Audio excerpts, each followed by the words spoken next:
Grand new year sale already ఉన్న తక్కువ తరుగులో ఇంకా 1% తక్కువ. డైమండ్ జ్యువెలరీ క్యారెట్ కు 5000 తక్కువ. ఈ ఆఫర్ జనవరి 1 వరకు మాత్రమే. ప్రీ రిలీజ్ ఈవెంట్ లో మీరు మాట్లాడిన మాటలు, అరే వీడి హీరోనా, అరే ఈడు కర్ర, ఈడేం మస్తు కర్రగా ఉన్నాడు, ఈడు హీరో మొత్తం కాదు బొక్క ఈడు.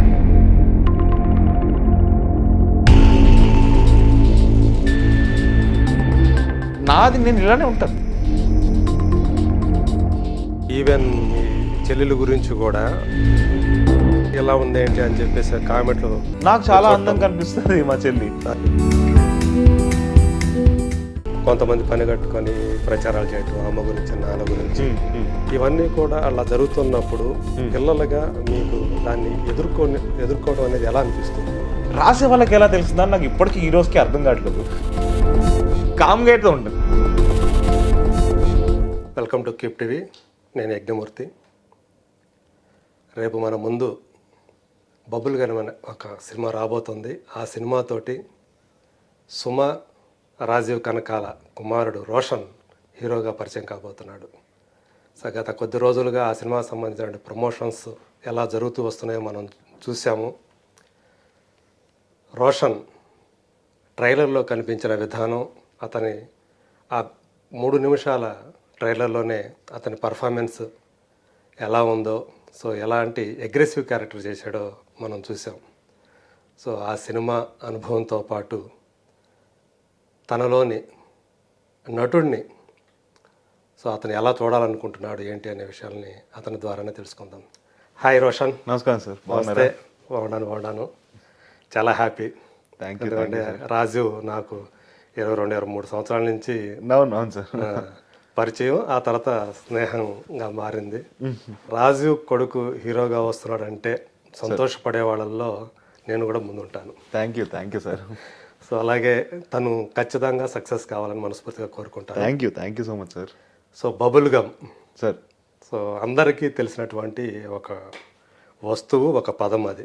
అవును సార్. సో అందరం కూడా చిన్నతనంలో బబుల్ గమ్ అంటే చాలా ఇష్టంగా నములుతూ, అవును సార్, వాటితోటి ఆ బబుల్స్ చేస్తూ చాలా హ్యాపీగా చేసేటువంటి ఒక వస్తువు అది. సో అలాంటి ఒక టైటిల్ పెట్టుకొని ఈరోజు మా ముందుకు రాబోతున్నారు మీరు. అవును సార్. సో బబుల్ గమ్ తోటి ఎలా, అంటే మీ ప్రయాణం అనేది స్టార్ట్ చేయడానికి ఈ బబుల్ గమ్ ఆ ప్రయాణాన్ని ఎలా ముందుకు తీసుకెళ్తున్నారు మీరు అనుకుంటున్నారు?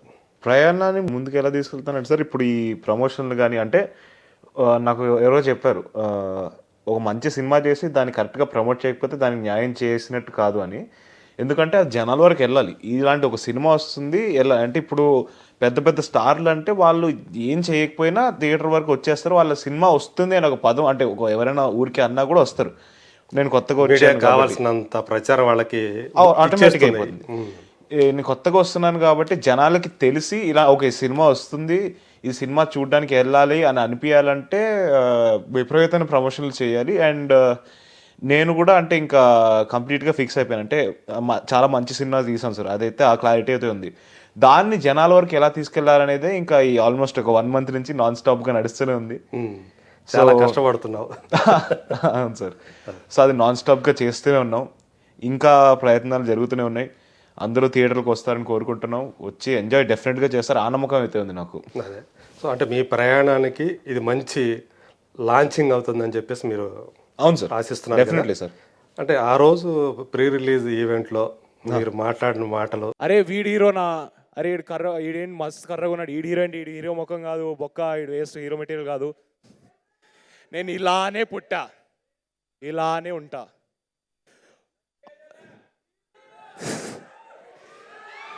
ఒక మనిషికి నలుపు తెలుపు అందం కాదు బ్రదర్. ఒక మనిషి సక్సెస్ని డిసైడ్ చేసేది ఆ మనిషి hard work, talent and discipline మాత్రమే డిసైడ్ చేస్తాయి. మనందరి నసీబుల్లో ఏం రాసి పెట్టిందో ఎవ్వడికి తెలియదు. కానీ నచ్చినట్టు మార్చుకుంటాం, కావాల్సింది లాక్కొని తెచ్చుకుంటాం. అది ఇజ్జత్ అయినా ఔకాదైనా.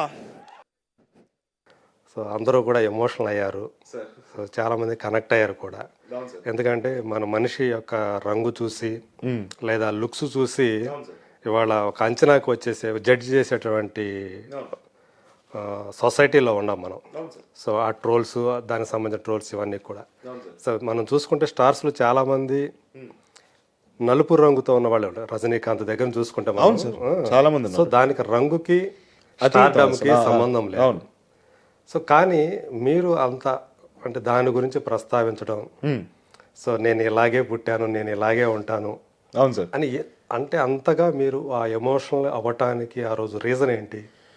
సార్ మొదటిగా నేను నమ్మింది ఏంటి అంటే, నేను ఎప్పుడు బిలీవ్ చేసింది ఏంటంటే, ఒక మనిషి అందం కానీ తన అంటే లుక్స్ కానీ నలుపు తెలుపు ఏదైనా అవ్వచ్చు, ఒక మనిషి సక్సెస్ని కానీ తను ఆ మనిషి ఎలాంటి వాడో అది డిసైడ్ చేయదు. నంబర్ 1 అది. అండ్ ఇదే ఇష్యూ నేను మన కంట్రీలో అవ్వచ్చు, ఎక్కడైనా అవ్వచ్చు, చాలామంది ఫేస్ చేస్తుంటారు. ఇప్పుడు కొంతమంది ఇంట్లో అరే ఆడేంటి అంత కర్రగా ఉన్నాడు, రిలేటివ్స్ వస్తారు, ఏంటి వీడు ఇంత నల్లగా తయారయ్యాడు, అది ఇది అంటే అలా చాలామంది ఫేస్ చేస్తుంటారు. చాలామంది బాధపడుతూ ఉంటారు, వాళ్ళు చెప్పుకోలేరు.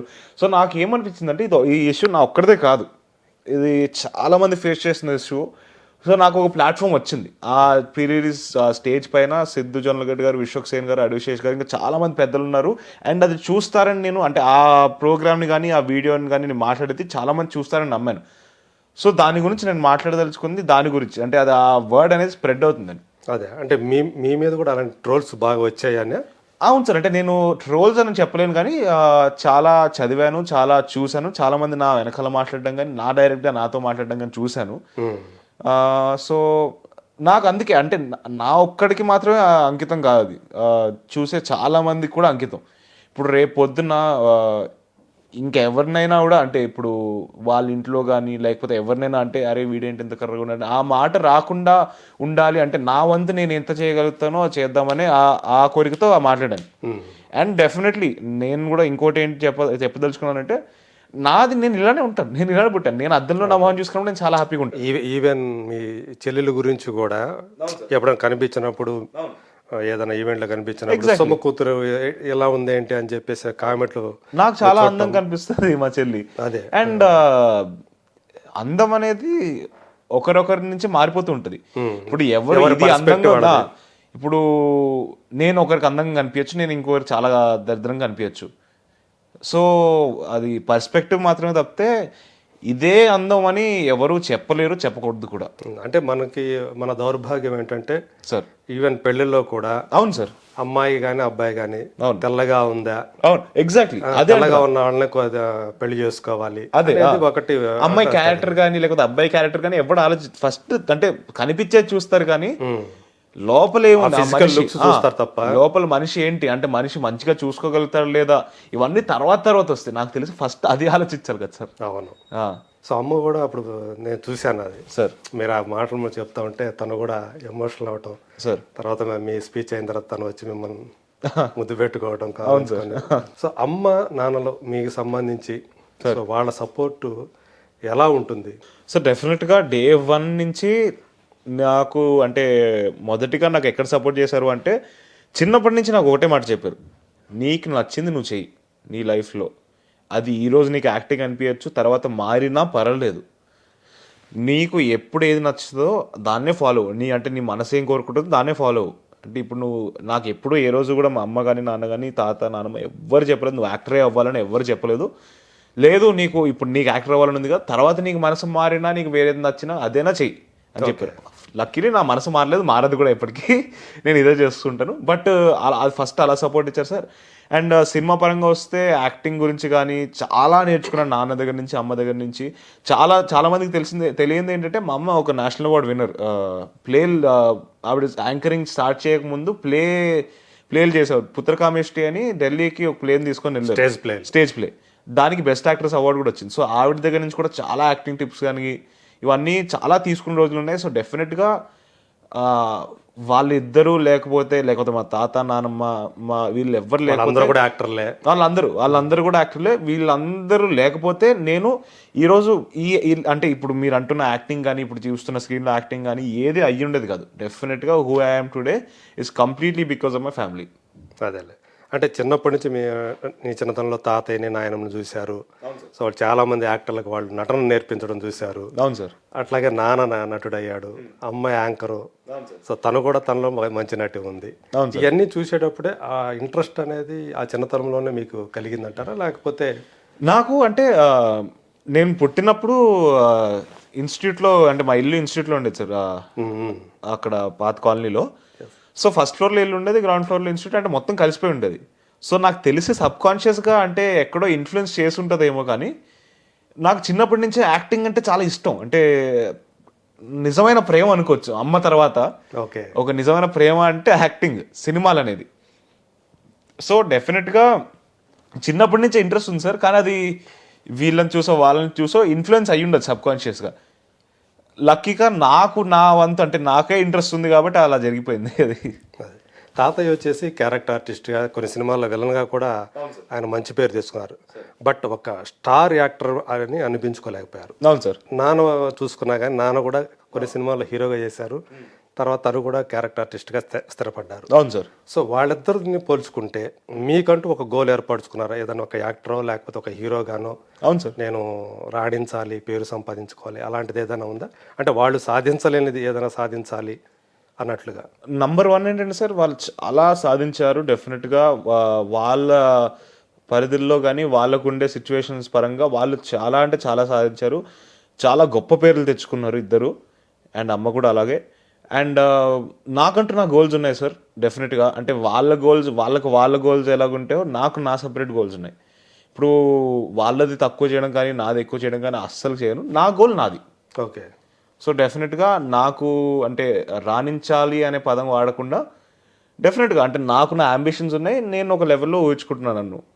అది నేను కష్టపడో ఏదో ఒకటి చేసో రీచ్ అవుతాను.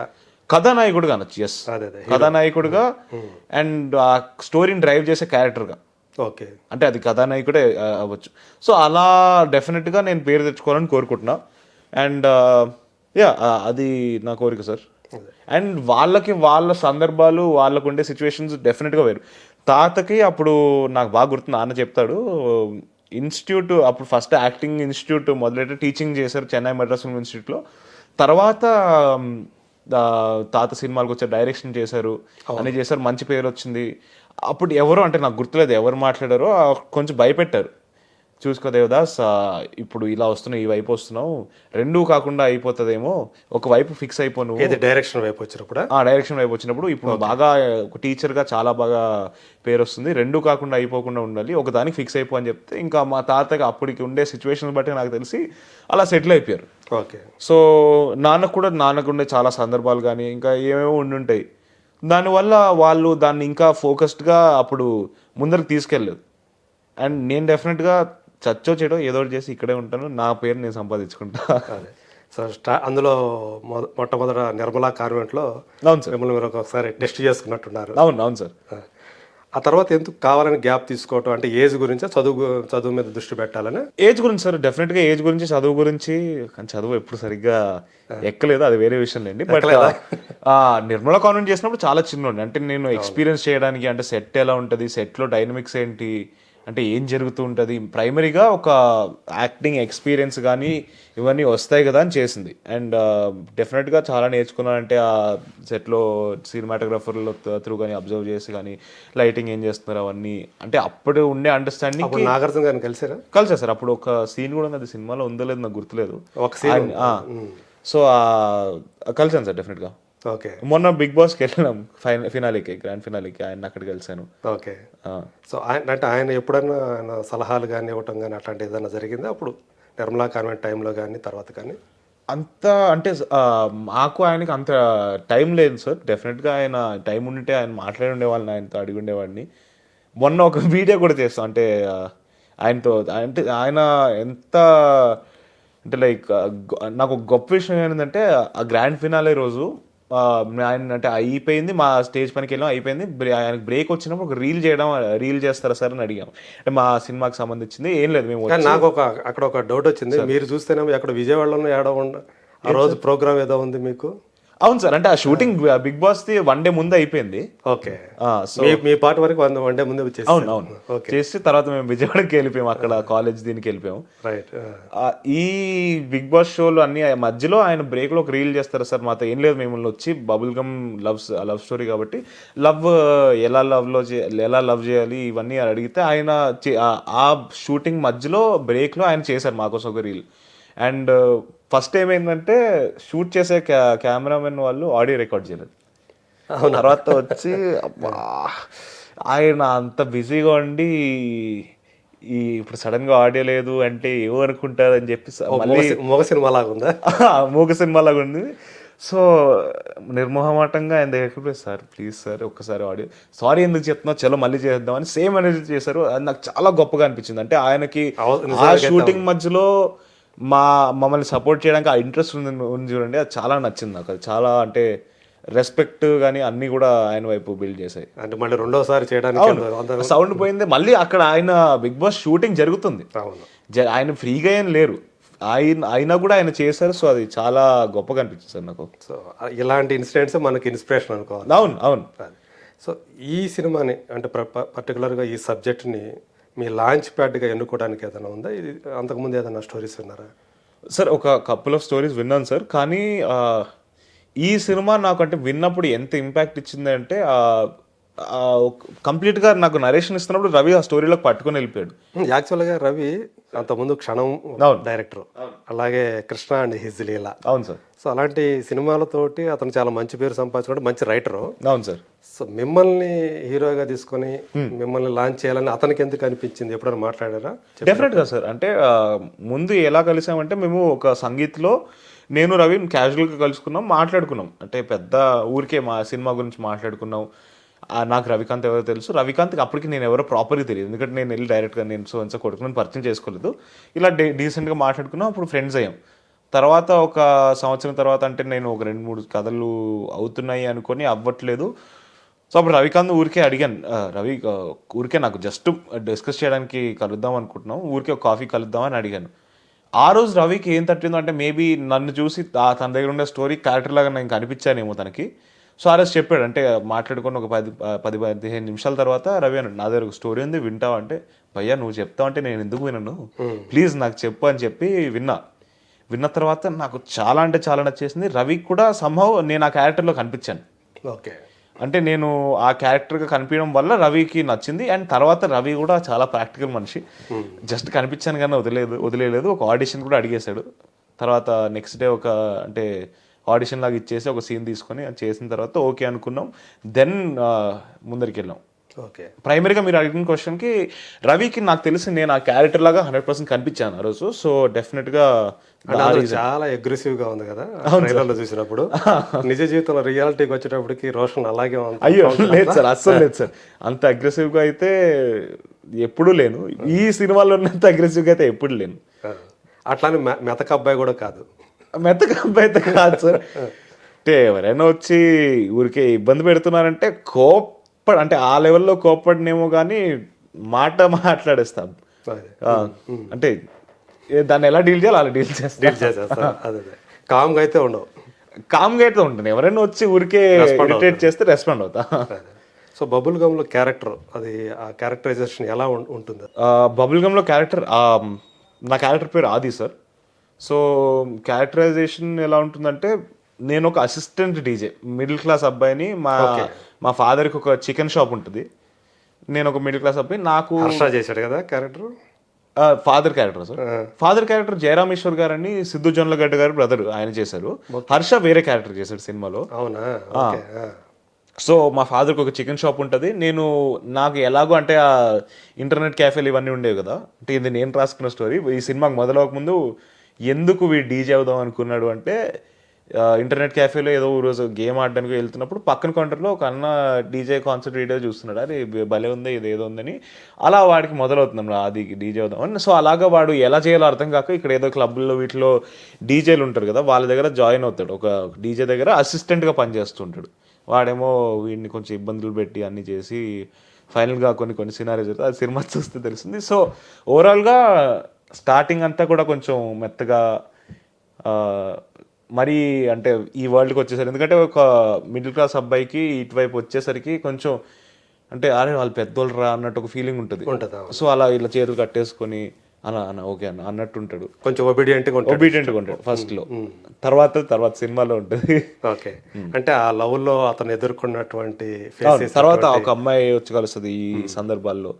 తను ఒక హై ఎండ్ సొసైటీ నుంచి వచ్చిన అమ్మాయి, వీళ్ళు ఎలా లవ్లో పడ్డారు, ఏం జరిగిన తర్వాత అనేది స్టోరీ. ఒక బిలో మిడిల్ క్లాస్ అమ్మాయికి ఒక డబ్బున్న అమ్మాయికి మధ్య లవ్ స్టోరీ. అవును సార్. సో ఇందులో చూస్తే మీ క్యారెక్టర్లో కొంత ఆ వేరియేషన్స్ మీరు అన్నట్టు స్టార్టింగ్లో కాస్త ఒబిడియంట్గా ఉంటే తర్వాత యారోగెంట్గా మారారు. సో ఈ ఫేసెస్ అన్నిటిని కూడా మీరు చేసేటప్పుడు సార్ ఎలా అనిపించింది మీకు? ఈజీగా చేసేయగలిగారా? సెట్లో అయితే చాలా ఈజీగా వచ్చింది సార్. ఎందుకు అంటే నేను రవికాంత్ 1 month రిహర్సల్స్ వర్క్షాప్లు పెట్టేసుకున్నాం. అంటే ప్రతి సీన్ని తీసేసుకొని ఈ సీన్ ఇలా చేద్దాం అలా చేద్దాం అని రవి నాకు డిస్కస్ చేశాడు. అండ్ అన్ని ఇద్దరు డిస్కస్ చేసుకొని సెట్ పైనకి వెళ్ళాం కాబట్టి ఈజీగా అయిపోయింది సెట్లు. ఓకే. అండ్ ఎలా అనిపించింది అంటే సార్ నాకు ఒక థ్రిల్ ఇస్తుంది సార్. అంటే ఇప్పుడు నేను ఎలాంటి వ్యక్తిని అంటే ఇప్పుడు ఏడ్చే సీన్ ఉందనుకోండి, అది ఒకవేళ అది కరెక్ట్గా చేయగలిగాను, డైరెక్టర్కి నచ్చిందంటే ఆ మూమెంట్లో అదొక క్రేజీ థ్రిల్ ఇస్తుంది. సో అలా నేను ప్రతి సీన్ని ఈ సినిమాలో ప్రతి సీన్ని ఎంజాయ్ చేశాను చేసేటప్పుడు. ఓకే. సో డెఫినెట్గా మొత్తం సినిమా అంతా కూడా చేసేటప్పుడు ఒక క్రేజీ థ్రిల్ ఎనర్జీతో చేశాను. అంటే ఇందులో ఒక లవర్ బాయ్ ఉంటాడు మీ క్యారెక్టర్లో, అట్లా ఒక ferocious angry young man definitely sir అది కూడా ఉంది, ఆ కోణం కూడా ఉంది సార్. సో ఇలాంటి చేసేటప్పుడు నిజంగానే ఒక ఫుల్ మీల్స్ చేసామన్న ఫీలింగ్ ఏమైనా ఇచ్చిందా ఇది? అవును సార్. అంటే రవి రాసుకున్న స్క్రిప్ట్ అయితే ఓవరాల్గా చాలా ఎమోషన్స్ ఉన్నాయి, ఆల్మోస్ట్ అన్ని ఎమోషన్స్ ఉన్నాయి. అండ్ అది దాంట్లో మదర్ ఎమోషన్ కూడా ఉంది, అంటే కొన్ని సీన్స్ మదర్తో ఉన్నాయి. రవి రైటింగ్లో నాకు బ్రిలియంట్గా అనిపించింది ఏంటంటే ప్రతి ఒక్క క్యారెక్టర్కి వాళ్ళ మూమెంట్ ఉంది. అంటే ఏదో వాళ్ళు క్యారెక్టర్ ఆర్టిస్ట్ లాగా వచ్చి ఏదో ఒక చిన్న డైలాగ్ చెప్పేసి వెళ్ళిపోకుండా వాళ్ళకి వాళ్ళ స్పేస్ ఉంది. అంటే వాళ్ళు వాళ్ళ డైలాగ్ చెప్తున్నప్పుడు ఇంకెవ్వరు కనిపించరు. ఆ స్పేస్ అందరి క్యారెక్టర్స్కి ఇచ్చాడు.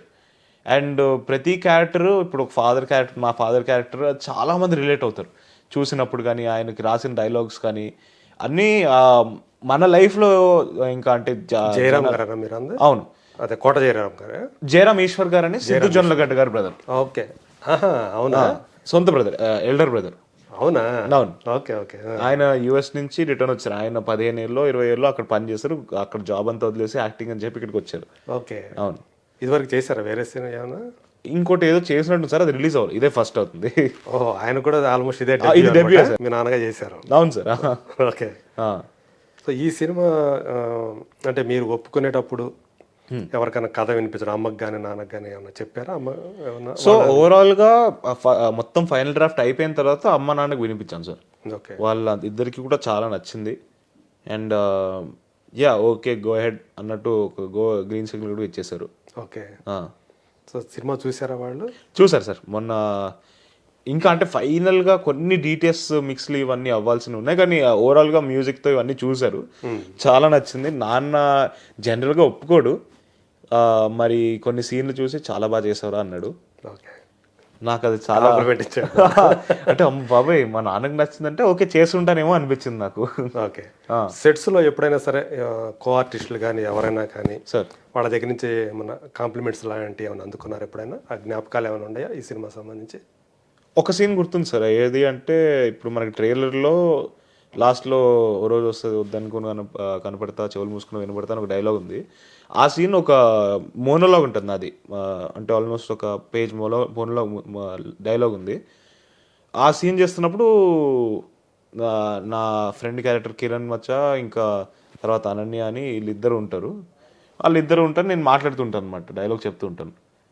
సో ఆ సీన్ అయిపోయిన తర్వాత నా కిరణ్ వచ్చి ఇలా చేయి చూపించాడు, మొత్తం ఇట్లా ఎగిరిపోయింది రోషన్, క్రేజీ చేసా, గూస్ బంప్స్ మొత్తం నాకు లిటరల్గా చూపించాడు, ఇలా లేచేసి.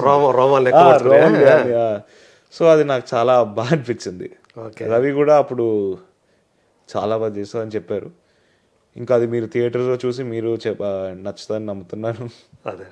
సో అంటే ఫస్ట్ సినిమాకి మనం స్క్రీన్ మీద చూసుకున్నప్పుడు లేదా చేసేటప్పుడు మన బలాలేంటి, మన బలహీనతలు ఏంటో తెలుస్తాయంట. అవును సార్. సో మీకు సంబంధించి మీ యొక్క స్ట్రెంగ్త్ ఏమనుకుంటున్నారు, మీ వీక్నెస్లు ఏమనుకుంటున్నారు?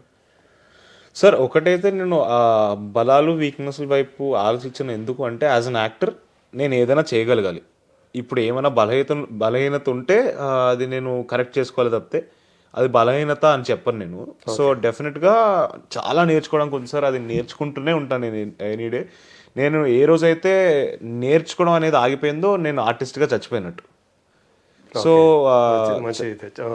సో డెఫినెట్లీ నేను నా కెరియర్ ఎన్ని రోజులైతే బతుకున్నాను అప్పటి వరకు ఏదో ఒకటి నేర్చుకుంటూ ఉందామనే నా కోరిక. సో ఓవరాల్గా అయితే బాగానే నాకు అనిపించింది సార్ అన్ని ఈ స్క్రిప్ట్ పరంగా నేను బాగా చేశానని అనిపించింది. ఓకే, ఇంకా మీరు చూసి చెప్పాలి అది కనిపించాలి అంతే. అది చెప్తే డెఫినెట్గా నేను తీసుకోవడానికి రెడీగా ఉన్నా, బికాస్ నాకు అది నేర్చుకొని దాన్ని ఇంప్రూవ్ ఎలా చేయాలని నాకు ఆ తపన ఉంది. కాబట్టి ప్లీజ్ డెఫినెట్గా మీకు ఏమనిపించినా నిర్మోహమాటంగా చెప్పేసేయండి. అదే అంటే ఒక యాక్టర్కి నవరసాలు పలికించగలగాలంటారు కదా, అవన్నీ మీరు ఆల్రెడీ మీ ఫ్యామిలీ నుంచి మీకు వచ్చేసి ఉంటాయి సార్. సో మంచి ట్రైనర్స్ ఉన్నారు కాబట్టి మీ ఫ్యామిలీలోనే. సో అది మెయిన్ మనకి. అట్లాగే యాక్షన్లు చేయగలుగుతున్నామా లేదా డాన్సులు చేయగలుగుతున్నామా, ఒక హీరోకి కావాల్సినటువంటి బేసిక్ థింగ్స్ అనుకుంటాం. సో ఇవన్నీ కూడా ఫస్ట్ సినిమాలో బాగానే చేశాడు అని ఇప్పటికే, అంటే సినిమా రిలీజ్ కాకముందే ఆ పేరు అయితే వచ్చింది. బట్ యాక్టర్గా మీరు ఎలా చేశారంటే మీరు అన్నట్టు సినిమాలో కానీ మేము తెలుసుకోవాలి అది అంతే. సో ఇప్పుడు మీతో పాటు 3-4 రోజుల తేడాతోటి ఆకాష్ సినిమా కూడా వస్తుంది, సునీత గారి అమ్మాయి. రైట్. సో మీకు పరిచయమైన ఆకాష్ మీకు కొంచెం పరిచయాలు ఉన్నాయి సార్, అంటే మరీ ఎక్కువ క్లోజ్ ఏం కాదు, అప్పుడప్పుడు కలిసాం సార్. నాకు తెలిసి అయితే సుమ గారు సునీత గారు అయితే మంచి పరిచయం. అవును సార్, సన్నిహితులే. అవును. సో వాళ్ళిద్దరు పిల్లలు కూడా ఈరోజు హీరోలుగా ఇంట్రొడ్యూస్ అవుతూ ఉండటం. అవును. సో అంటే మీకు అంటే ఆకాష్ తోటి ఎక్కువ పరిచయం లేదు సార్, అంటే అప్పుడప్పుడు ఏదో టచ్లో ఉండి మెసేజ్ ఏమైనా ఆల్ ది బెస్ట్ అంతవరకే ఉంది, కానీ పెద్ద పరిచయం లేవు. బట్ కలిసాం సార్, 2-3 సార్లు కలిసాం. కాకపోతే ఇన్సిడెంట్ ఇద్దరు ఒకే టైంకి మ్యాచ్ అవుతుండటం మాత్రం అది ఒక వార్తలాగా అయ్యింది. సో అంటే సునీత గారు మీకు ఏమన్నా విషెస్ చెప్పడం కానీ అట్లాంటి జరిగినాయా? డెఫినెట్గా సార్, అప్పుడు ముందు ట్రైలర్ ఏదో లాంచ్ అయినప్పుడు అమ్మకి మెసేజ్ పెట్టారు, నచ్చిందని చెప్పారు. అండ్ ఆకాష్ కూడా ట్రైలర్ చాలా బాగుంది, నేను చూశాను. సర్కార్ అవును బాగుంది, చాలా న్యాచురల్ గా ఒక అర్తి స్టోరీ లాగా ఉంది. ఒక సోషల్ స్టిగ్మా మీద తీసిన సినిమా అని చెప్పి వాళ్ళు చెప్తున్నారు. రాఘవేంద్రరావు గారు దానికి బ్యాకింగ్ ఉన్నారు. అవును సార్. సో మీకు సంబంధించి అంటే ఈ బబుల్ గమ్ తర్వాత మీకు ఏదైతే వస్తుందో ఫీడ్బ్యాక్ అనుకోండి, ఇంకోటి అనుకోండి, దాని మీద డిపెండ్ అయ్యి నెక్స్ట్ ఫిల్మ్ చేద్దామన్న ఆలోచనతో ఉంటారా, లేకపోతే ఆల్రెడీ వేరే సెకండ్ మూవీ కూడా ప్లాన్ చేసేసుకున్నారా? వింటున్నా సార్ నేను ఇప్పుడు ప్రస్తుతానికి. అది చూడాలి ఎంతవరకు ఏది ముందరికి వెళ్తుంది అనేది. బట్ రిజల్ట్ బట్టి చేయడం అనేది నేను అది ఎప్పుడు అనుకోలేదు సార్. నా మెయిన్ మోటో నేను సినిమా చేస్తే అది మంచి కథ అయి ఉండాలి. ఓకే. సో ఒకవేళ నాకు ఒక అద్భుతమైన కథ నా చేతిలోకి వచ్చిందంటే డెఫినెట్గా చేస్తాను, అది రిజల్ట్కి సంబంధం లేకుండా చేస్తాను. ఓకే. రిజల్ట్ వల్ల డిసైడ్ అవ్వను, అది చెప్పదలుచుకున్నాను. సో ఇంకొకటి లాస్ట్కి వచ్చాను, మామూలుగా అయితే అడగకూడదు కానీ అడగదలుచుకున్నాను. Okay sir. సో మీకు సంబంధించి మీ ఫ్యామిలీ అంట ఒక మీడియాలోని కొంతమంది పని కట్టుకొని ప్రచారాలు చేయటం అమ్మ గురించి నాన్న గురించి, ఇవన్నీ కూడా అలా జరుగుతున్నప్పుడు పిల్లలుగా మీకు దాన్ని ఎదుర్కోవడం అనేది ఎలా అనిపిస్తుంది? వార్తలు చదువుతున్నప్పుడు సో అమ్మా నాన్న విడిపోతున్నారంట, విడాకులు తీసుకుంటున్నారంట, ఈ వార్తలన్నీ ఒక సైడ్ వస్తూ ఉంటే అటు అమ్మ గాని ఇటు నాన్న గాని వాడికి సంజాషి కాదు మేమంతా కలిసే ఉండాము అంటే నాకంటే తెలుసు, నాకు ఎగ్జాక్ట్లీ తన స్నేహితుడిని కాబట్టి నాకేం జరుగుతుంది ఏంటి, నాన్నప్పుడు ఎందుకు తాతయ్యకి ఆరోగ్యం సరిగా లేకపోతే అక్కడ ఉండాల్సి రావటం ఇవన్నీ నాకు తెలుసు కాబట్టి ఓకే నేను ఆ ఇద్దరు విడివిడిగా ఉంటున్నారు, ఇలాంటి వార్తలన్నీ చూసేటప్పుడు మీకేమనిపించేది? అంటే నాకు నవ్వొచ్చేది సార్, ఎందుకంటే ఇలా ఫోన్లో చూస్తాను, నేను వీళ్ళని అడుగుతాను ఏంటి మీరు ఏమైనా ఇలా అవుతుందంటే ఏం లేదు నీకేంటి అంటే వాళ్ళకి తెలియదు నాకు తెలియదు, వీళ్ళు ఎలా రాస్తున్నారు నాకు అస్సలు తెలియదు. అంటే రాసే వాళ్ళకి ఐదర్ వాళ్ళిద్దరికి తెలిసి ఉండాలి, అంటే వాళ్ళిద్దరు విడిపోతున్నారు అని రాసిన మా అమ్మ కానీ మా నాన్న కానీ ఎవరికో ఒకరికి తెలిసి ఉండాలి. సరే వాళ్ళిద్దరికే తెలియదు అనుకుందాం, నాకు కొడుకుగా నాకు ఇంకా ఫస్ట్ తెలుస్తుంది, నాకే తెలియదు. రాసే వాళ్ళకి ఎలా తెలుస్తుందని నాకు ఇప్పటికీ ఈ రోజుకి అర్థం కావట్లేదు. సో చాలా నవ్వు వచ్చేది, అంటే ఎందుకంటే నాకు తెలుసు ఇద్దరు హాయిగా ఉన్నారు, మంచిగా ఉన్నారు, ఎటువంటి అలాంటివి జరగవు కూడా అని నాకు క్లియర్గా తెలుసు. సో నాకు నవ్వొచ్చేది, అంటే ఏ రోజు పెద్ద బాధగా అనిపించలేదు, ఎందుకంటే నాకు క్లారిటీగా నాకు కావాల్సింది ఏంటి, వాళ్ళిద్దరు బాగున్నారా హాయిగా ఉన్నారా నా కళ్ళ ముందు కనిపిస్తుంది, నాకు తెలుస్తుంది. సో అది నాకు హ్యాపీనెస్ ఇచ్చేది, అది నాకు సరే. ఎప్పుడన్నా అంటే చూసి "గో ఇలా ఇలా ఇలా రాస్తున్నారు ఇలా అని ఇంట్లో ఎప్పుడన్నా అనుకుంటారా? అంటే నేను ర్యాండమ్ గా నేను ఒకసారి ఏదో ఫోన్ వాడుతున్నప్పుడు సోషల్ మీడియాలో ఇక్కడ చూశాను. అది చూసిన తర్వాత అడిగాను నేను ఒకరోజు, ఎవరిని అడిగారు? ఎవరిని అడిగావు? అమ్మ నాన్న ఇద్దరిని అడిగారు. ఆ. అంటే ఏంటి అంటే నాకు తెలియకుండా మీరు ఏంటి ఏం జరుగుతుందని అడిగితే వాళ్ళు నవ్వారు. ఉమ్. మాకే తెలియదు నీ అంటే వీళ్ళకి ఎలా తెలుసో వాళ్ళు అంటున్నారు. ఓకే. సో అది చాలా ఫన్నీగా అనిపించింది నాకు. అదే నవ్వుకోండి. ఆ, అది అంటే కాన్స్టెంట్ గా కొంత ఒక పీరియడ్ అంతా కూడా అట్లాగే. అంటే ఫస్ట్ టైం చూసినప్పుడు షాక్ అనిపించింది, ఎందుకంటే అప్పటికి వాళ్ళని అడగలేదు కాబట్టి. అదే ఫస్ట్ టైం ఇలా చూసినప్పుడు ఏంటి నిజంగానేనా అని నాకు అనిపించింది. తర్వాత వాళ్ళని అడిగిన తర్వాత నవ్వు వచ్చింది. ఇంకా తర్వాత అలవాటు అయిపోయింది. ఓకే. సో ఇప్పుడైతే అది ఒక పాస్ట్ ఇవన్నీ. సో అంటే మన ఒక సెలబ్రిటీల పబ్లిక్ ఫిగర్స్ లైఫ్ అన్నింటిలో కూడా ఇలాంటి ఫేస్ చేయాల్సి వస్తూ ఉంటాయి. అవును. సో ఇందాక మీరు ఒకటి అన్నారు కదా, నాకు సరిగ్గా చదువు మీద పెద్దగా ఎందుకు అంటే సార్ మా అమ్మ ఒక మాట చెప్పింది నాకు చిన్నప్పుడు. స్కూల్కి వెళ్తున్నప్పుడు అరే మార్క్స్ ఇంపార్టెంట్ కాదురా, నువ్వు నేర్చుకునే నాలెడ్జ్ ఇంపార్టెంట్ అని చెప్పింది. ఫిక్స్ అయిపోయాను. అది మార్క్స్ ఇంపార్టెంట్ కాదు అని ఫిక్స్ అయిపోయాను. ఓకే. అండ్ అలాగే నాకు చిన్నప్పటి నుంచి కూడా యాక్టింగ్ పైన ఇంట్రెస్ట్ ఉండింది. నాకు ఎప్పటి నుంచో ఫిక్స్ అయింది అటు నేను చేస్తే యాక్టింగే చేస్తాను, ఇంకేం చేయను అని ఫిక్స్ అయిపోయాను. కాబట్టి పర్లేదు ఏదో ఒకటి చదువుదాం, పాస్ అయిపోయేంత వరకు చదువుకుంటే సరిపోతుంది. అంటే నేను ఎలాంటి అంటే బాగా చదువుకున్నా కూడా ఎగ్జామ్స్ రాయబోద్దు కాదు, ఫిక్స్ అయిపోయింది నేను కాదు. సో అలాగా అంటే మంచి స్టూడెంట్ వరకు చూసుకుంటే మంచి స్టూడెంటేనా లేకపోతే డుమ్మాలు కొట్టడం ఉండేదా? డుమ్మాలు కొన్నిసార్లు అయ్యాయి సార్. సో అది కూడా జరిగింది. మంచి స్టూడెంట్ అయితే అనలేను, మంచి స్టూడెంట్. ఎక్కడ చదువుకున్నాడు? ఎందుకు రోషన్ ఎక్కడ చదువుకున్నాడు? నేను ఈ ఫస్ట్ డిపిఎస్ లో జాయిన్ అయ్యాను సార్, తర్వాత శ్లోక అనే స్కూల్లో జాయిన్ అయ్యాను, తర్వాత ఓక్రిడ్జ్ అనే స్కూల్లో జాయిన్ అయ్యాను 11th 12th. దాని తర్వాత కళింగ యూనివర్సిటీ అని డిస్టెన్స్ ఎడ్యుకేషన్ చేశాను, కరెస్పాండెన్స్. ఓకే. అది అప్పుడు కోవిడ్ టైమ్స్ కూడా ఉన్నాయి. సో డిస్టెన్స్ ఎడ్యుకేషన్ ఆన్లైన్ దాంట్లో జరిగింది. ఓకే. అలాగా కంప్లీట్ డిగ్రీ వరకు ఎలాగోలా కొట్టుకుంటూ వచ్చి కంప్లీట్ చేస్తాను. సో మొత్తానికి డిగ్రీ హోల్డర్ అయితే. సో ఇప్పుడైతే ఫుల్ ఫోకస్ యాక్టింగ్. అంతే సార్. ఓకే. సో మీకు ఒక యాక్టర్గా కానివ్వండి, ఒక పర్సనాలిటీ పరంగా కానివ్వండి, రోల్ మోడల్ అంటే ఎవరని అనుకోవచ్చు? సార్ చాలామంది ఉన్నారు సార్, బట్ ప్రైమరీగా నాకు ఇన్స్పిరేషన్ ఇచ్చేది మా అమ్మ మా నాన్న. అంటే వాళ్ళు పడిన కష్టాలు నేను కళ్ళారా చూశాను.